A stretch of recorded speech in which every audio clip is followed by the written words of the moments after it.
सुधीर बहुत परेशान हो गया था जब उसने सुना कि उसकी पत्नी बड़ी बेरुखी से अपने बूढ़े ससुर से कह रही है, पापा जी, आप पड़ोस के रामदास काका के घर चले जाइए, संचित के दोस्त आ रहे हैं। उसे समझ में ही नहीं आ रहा था कि वह कैसे अपनी पत्नी और बच्चों को समझाए, कैसे इस समस्या का निदान करे। अपने पिता कृष्णचंद्र को सुधीर बहुत चाहता था, लेकिन उसकी अपनी बीवी और बच्चों के आगे एक न चलती थी।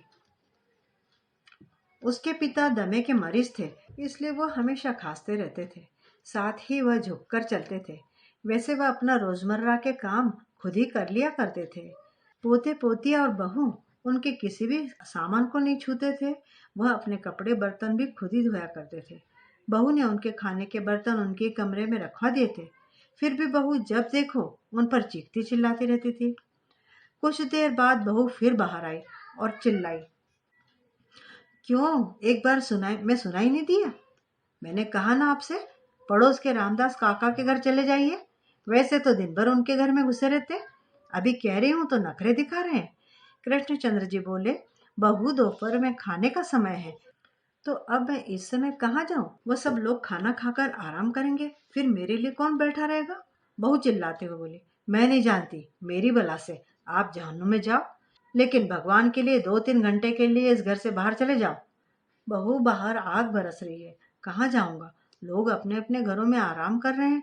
इतने में ही संचित बाहर आया और बोला, माँ, मैंने भी इनसे 2-3 बार कहा, लेकिन नहीं, ये सुनते ही कहा है। बहू ने कहा, इन्हें तो हमारी जगहसाई करवाने में मजा आता है, तभी तो ऐसे ढीठ बनकर बैठे, सुनते हुए भी ना सुनने की एक्टिंग करते हैं। संचित ने अपने दादा का हाथ पकड़कर खींचा और उन्हें घर से बाहर धकेल दिया। पीछे से उनकी छड़ी भी बाहर फेंक दी। कृष्णचंद्र जी छड़ी उठाकर आंखों में आंसू भरकर चल पड़े। बाहर इतनी गर्मी पड़ रही थी कि अच्छे अच्छों के होश उड़ जाए। कृष्णचंद्र जी अपने मन में सोच रहे थे, काश यह प्राण अपने हाथों से निकाल दिए जाते तो कितना अच्छा होता। कृष्णचंद्र जी रामदास जी के घर गए तो घर के सब लोग कूलर और पंखे की हवा में आराम से सो रहे थे। वह चुपचाप वहां से निकले और गांव के चौराहे के नीम के पेड़ के नीचे जाकर आराम करने लगे। पंचायत ने नीम के पेड़ के नीचे एक बड़ा सा चबूतरा बनवा रखा था। वहीं पर एक पानी का नल भी था, जो आने जाने वाले लोगों के लिए विश्राम स्थल था। लेकिन इतनी गर्मी में तो गांव के आवारा कुत्तों के अलावा वहां कोई नहीं था। चबूतरे पर गांव के आवारा कुत्ते आराम कर रहे थे। वहीं पर थोड़ी सी जगह खाली थी, तो कृष्णचंद्र जी भी आराम करने लगे। कृष्णचंद्र जी मन ही मन सोचने लगे, ना यह कोरोना की महामारी आती और ना ही मेरे यह दिन आते। सोचते सोचते वह अतीत के सागर में डूब गए। कैसे पाई पाई जोड़कर उन्होंने यह घर बनवाया था। सुधीर की माँ कहा करते थे कि आप अपने शरीर पर भी ध्यान दीजिए, यही अपना साथी है, यही आपके काम आएगा। यह ईंट पत्थर तो किसी और के काम आएंगे। ठीक ही तो कहती थी वह। उन्हें आज भी याद है जब सुधीर को उन्होंने पहली बार स्कूल भेजा था।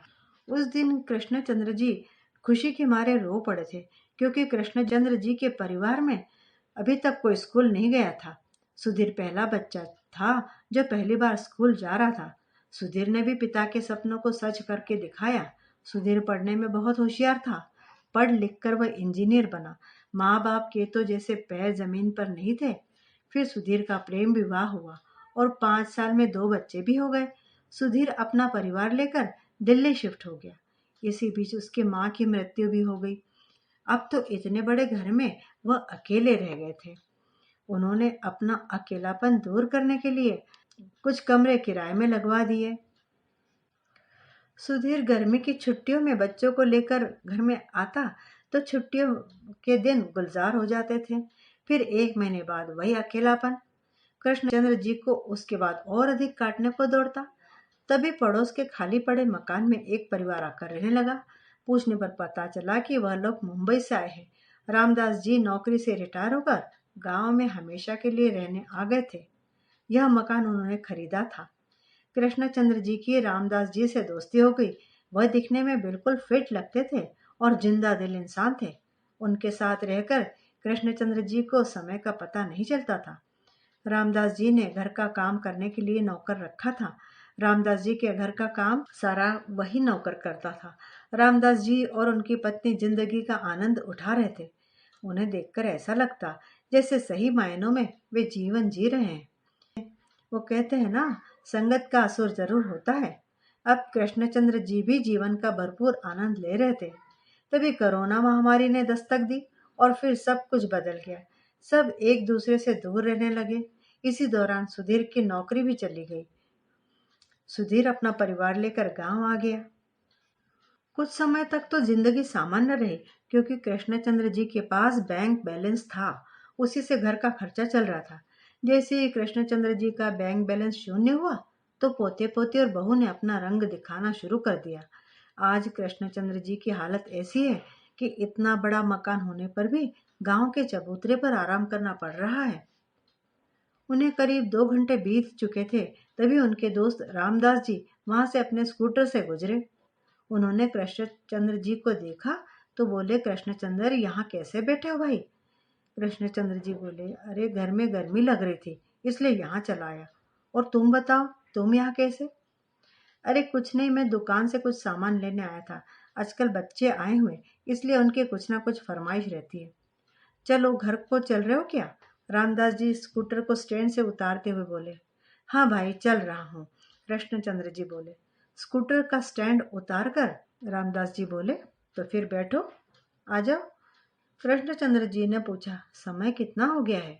घड़ी देखते हुए रामदास जी बोले, 4:30 बज गए हैं।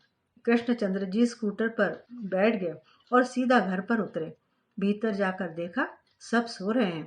वह सीधे रसोई में गए तो देखा वहां झूठे बर्तनों का ढेर लगा है। कृष्णचंद्र जी बर्तनों के ढक्कन उठा उठा कर देख रहे थे कि किसी में तो खाने को कुछ बचा होगा, लेकिन किसी भी बर्तन में कुछ भी नहीं था। फिर वह चाय बनाने के लिए फ्रिज में दूध देखने लगे तो दूध भी नहीं था। बेचारे चुपचाप बाहर बरामदे में आकर कुर्सी पर बैठ गए। शाम गुजरी, रात हो गई। घर के लोग कहीं जाने के लिए तैयार हो रहे थे। कृष्णचंद्र जी बहू से बोले, बेटे, रात का खाना नहीं बनेगा क्या? बहू बोली, दिन में भारी खाना खा लिया था, इसलिए अब सब बाहर घूमने जा रहे हैं। अगर भूख लगेगी तो कुछ हल्का फुल्का बाहर ही खा लेंगे। कृष्णचंद्र जी मन ही मन सोचने लगे कि इन लोगों को मेरी याद भी नहीं है, या फिर जानबूझकर ये सब ऐसा कर रहे हैं। इस बुड्ढे ने दिन भर कुछ नहीं खाया और ये सब लोग खा पीकर पचाने के लिए निकल पड़े। वो मुंह से कुछ नहीं बोले। अगर बोलते भी तो 4 बातें सुनने को मिल जाती। सब लोग घूमने चले गए। तभी दरवाजे की घंटी बजी तो देखा रामदास जी का नौकर दिनेश दरवाजे पर खड़ा था। उन्होंने दरवाजा खोल दिया। तभी दिनेश बोला, आपको बड़े बाबूजी ने बुलवाया है, तुम चलो, मैं अभी आता हूँ। दिनेश बोला, नहीं नहीं, बड़े बाबूजी ने कहा है कि उन्हें साथ ही लेकर आना। कृष्णचंद्र जी बोले, ठीक है बेटा, दरवाजा तो लॉक कर दूं? दरवाजा लॉक करके रामदास जी के घर चल पड़े। आज रामदास जी के घर में बहुत चहल पहल थी। बाहर गेट तक आवाजें आ रही थी। भीतर जाकर देखा तो रामदास जी के दोनों बेटे अपने अपने परिवार के साथ आए हुए थे। साथ में बेटी और दामाद और उनके बच्चे भी थे। रामदास जी ने कृष्णचंद्र जी को देखा तो हाथ खींच कर भीतर ले आए और अपने सभी बच्चों से परिचय करवाने लगे। कृष्णचंद्र जी ने चश्मा संभालते हुए कहा, मुझे कैसे याद किया? रामदास जी बोले, कल को सब अपने अपने घर चले जाएंगे। इस उपलक्ष्य में हमने छोटा सा भोज रखा है, और बिना दोस्त के भोज कहाँ पूरा होता है। सब खाना खाने लगे। बेचारे कृष्णचंद्र जी की तो मन की मुराद पूरी हो गई थी। सब ने खाना खाया और फिर सोने चले गए। कृष्णचंद्र जी ने भी इजाजत मांगी, लेकिन रामदास जी ने उनका हाथ पकड़ लिया और बोले, आप मुझे दिल से अपना दोस्त नहीं मानते शायद। कृष्णचंद्र जी गला साफ करते हुए बोले, आप ऐसा क्यों कह रहे हैं रामदास जी? तो क्यों तुमने मुझसे बातें छुपाई? कौन सी बात? कैसी बात? वही बात जो आज दिन में तुम्हारे साथ हुई। रामदास जी ने कृष्णचंद्र जी के कंधे पर हाथ रखते हुए कहा, वही बात जो आज दिन में तुम्हारे साथ हुई। जब तुम दोपहर में घर पर आए थे तो दिनेश ने तुम्हें रसोई में से देख लिया था। उसने मुझे सारा हाल कह सुनाया। मैंने तो उसे भी डांटा कि तूने उन्हें अंदर क्यों नहीं बुलाया। उसने कहा, जब तक वह पीछे से घूमकर आया तो तुम जा चुके थे। 1 बजे की धूप में तुम चौराहे तक गए, फिर 2-3 घंटे चबूतरे पर बिताए। क्या मजबूरी है ऐसी कि तुम्हारे घर में तुम्हारे लिए जगह नहीं है? इतना सुनते ही कृष्णचंद्र जी फूट फूट कर रो पड़े। रामदास जी समझ गए कि कृष्णचंद्र जी अपने भीतर कितना दुख समेटे हुए हैं। उन्होंने दिनेश के हाथों घर की चाबी भिजवा कर कहलवाया, आज रात कृष्णचंद्र जी रामदास जी के घर ही रुकेंगे।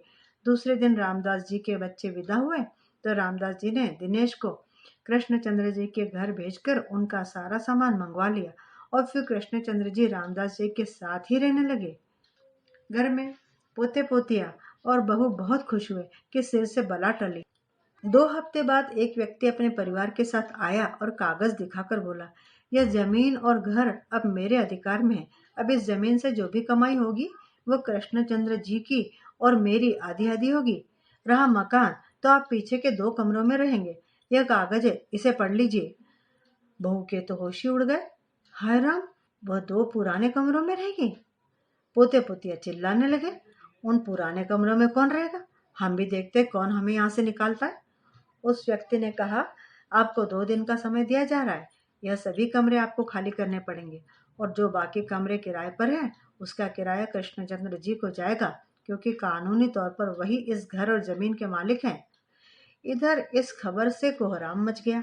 उधर रामदास जी के घर में रामदास जी, उनकी पत्नी और कृष्णचंद्र जी तीर्थ यात्रा पर जाने की तैयारी कर रहे थे। तभी बहू पोते पोतियों के संग दौड़ी आई और बोली, बाबूजी हमें माफ कर दीजिए, हमसे क्या गलती हो गई? पोते पोतिया बोले, दादू आप हमारे साथ ऐसे कैसे कर सकते हैं? तब कृष्णचंद्र जी बोले, जैसे तुम लोग कर सकते हो वैसे। कहावत तो तुमने भी सुनी होगी एक, कि जैसे को तैसा। रामदास जी, उनकी पत्नी और कृष्णचंद्र जी तीर्थ की यात्राओं पर चले गए। तो मित्रों, यह कहानी जैसे को तैसा क्या आपको पसंद आई? कमेंट करके ज़रूर बताइएगा। चैनल पर नए हो तो चैनल को सब्सक्राइब कर लीजिएगा, कहानी को लाइक भी कीजिएगा। मिलती हूँ दोबारा बढ़िया सी कहानी के साथ। तब तक विदा। आपका दिन शुभ हो।